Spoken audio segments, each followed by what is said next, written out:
Live from New York, you're watching News Always On. I'm Kessyl. Less than 24 hours after proclaiming his full faith and support for America's great intelligence agencies, President Trump contradicted those agencies once again. At the start of a cabinet meeting, he was asked by reporters if Russia is still targeting the United States. Trump shook his head and answered no. Thank you all very much. Appreciate it. Thank you. Is Russia still targeting the U.S.? Is Russia still targeting the U.S., Mr. President? Thank you very let's much. go. Make your way out. No, you don't believe that to be the case? Let's go. We're finished here. Senator Schumer said you would walk me back to Press, let's go. Thank you very much, everybody. Make your way out. Can you just We're clear doing the very way? well. We're moving. We are Let's doing go. very We're well, moving. and we're doing very well, probably as well as anybody has ever done with Russia. And there's been no president ever as tough as I have been on Russia. All you have to do is look at the numbers, look at what we've done, look at sanctions, look at ambassadors not there, look, unfortunately, at what happened in Syria recently. And I think President Putin knows that better than anybody, certainly a lot better than the media. He understands it, and he's not happy about it. And he shouldn't be happy about it, because there's never been a president as tough on Russia as I have been. Okay, thank you very much. Do you believe Putin when he says he didn't meddle in the election? Later, in a White House press briefing with Press Secretary Sarah Sanders, Sanders said she spoke with Trump about his answer, saying that the president was declining to answer shouted questions when he said no. She indicated Trump does believe Russia poses a current threat and said, quote, the president said thank you very much and said no to answering the question. The president and his administration are working very hard to make sure Russia is unable to meddle in our elections. We certainly believe that we are taking steps to make sure they can't do it again. On Monday, Trump's Director of National Intelligence, Dan Coats, said that Russia's attempts to attack the U.S. were ongoing. Coats wrote in a statement saying, quote, we have been clear in our assessment of Russian meddling in the 2016 election and their ongoing pervasive efforts to undermine our democracy. According to CNN last Friday, he was more forceful in his warnings that Russia and other countries would continue their attempts to breach U.S. systems. He said, quote, the warning signs are there. The system is blinking. It is why I believe we are at a critical point. Today, the digital infrastructure that serves this country is literally under attack. He compared the warning signs to those the United States faced ahead of the September 11 terrorist attack. Our next story for today is singer Michelle Williams. She took to Instagram today to write a powerful yet personal message about mental health. The Destiny's Child star posted a lengthy message that began with her past work as an advocate for increasing awareness of mental health. She said, quote, for years, I've dedicated myself to increasing awareness of mental health and empowering people to recognize when it's time to seek help, support, and guidance from those that love and care for your well-being. I recently listened to the same advice I have given to thousands around the world and sought help from a great team of healthcare professionals. Today, I proudly, happily, and healthily stand here as someone who will continue to always lead by example as I tirelessly advocate for the betterment of those in need.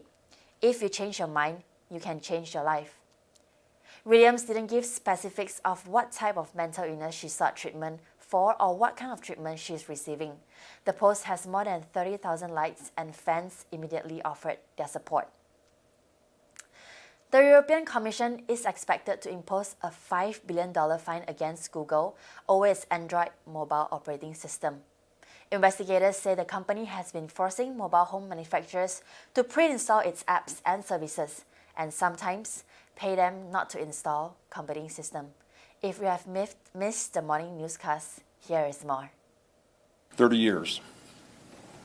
30 years this family has waited for answers. And on Sunday we were able to give them some of those answers. Hopefully now they can start to have some closure. Our thoughts and prayers continue to be with the Tinsley family. telling us 30 years on this case. I know somewhere up there there's a little girl dancing with her angels. She's celebrating. So when you get on your knees, while our team at the back try to figure it out.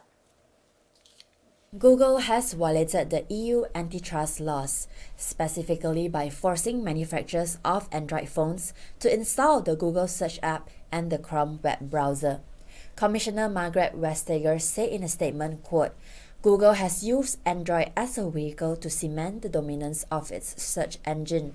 These practices have denied rivals the chance to innovate and compete on the merits. However, Google says that Android has created more choice for everyone, not less. Quote, a vibrant ecosystem, rapid innovation, and lower prices are classic hallmarks of a robust competition. Just last year, the European Commission fined Google $2.72 billion for antitrust violations, after they found that Google was using its search engine to improperly promote its shopping service. According to a Bloomberg report, the new fine today sets a world record for such antitrust penalties. Google will be given 90 days to stop what the EU say were illegal practices, and if Google doesn't change its business practices, the cost could grow even higher. The European Commission also says the large fine is appropriate because of the duration and gravity of the antitrust violations. According to an NPR report, about 80% of smart devices in Europe run on Android. Although it's not illegal to dominate a market, the European Commissioner says companies aren't supposed to abuse their powerful market position by restricting competition. Google licenses its Android operating system to third-party phone manufacturers. The EU says the issue is that Google requires Android device makers to pre-install the Google search and browser apps on practically all devices sold in Europe. And in the past, the company used financial incentives to further encourage pre-installation, making it harder for other search apps to compete. Google has prohibited companies that make Android devices from making and selling any other devices that run Android forks. That gives Google too much power over competition between different operating systems. The EU said in 2016, the tech giant has a market share of more than 90% for general internet search, licensed smart mobile operating systems, and app stores for Android software. According to NPR, Google plans to appeal the decision. In one of his most high-profile appearances since leaving the White House, former President Barack Obama celebrates the legacy of Nelson Mandela yesterday in South Africa. And of course, he used his humor to voice his opinions on President Trump's comment at the meeting with the Russian president. He said, quote, we see the utter loss of shame among political leaders where they are caught in a lie, and they just double down and they lie some more. Here is his speech. President Barack Obama!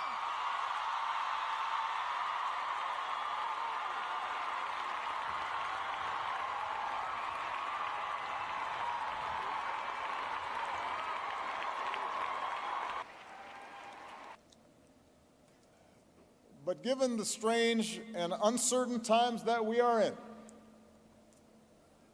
and they are strange, and they are uncertain,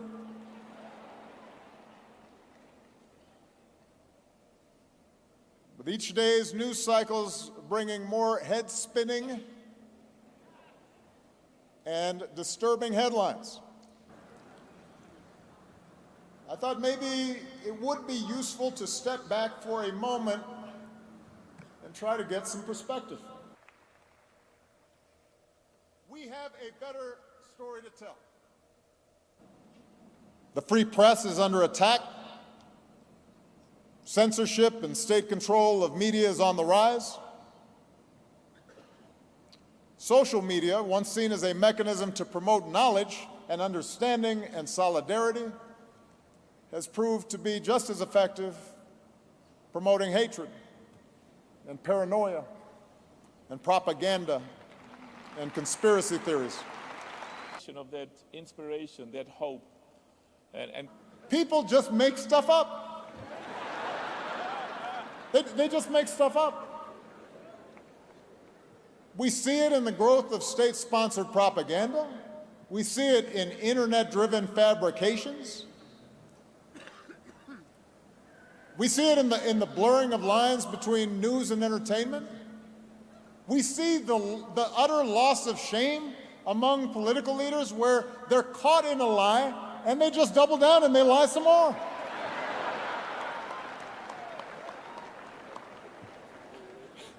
It used to, look, let me say, politicians have always lied, but it used to be if you caught them lying, they'd be like, oh man. Now they just keep on lying. They just.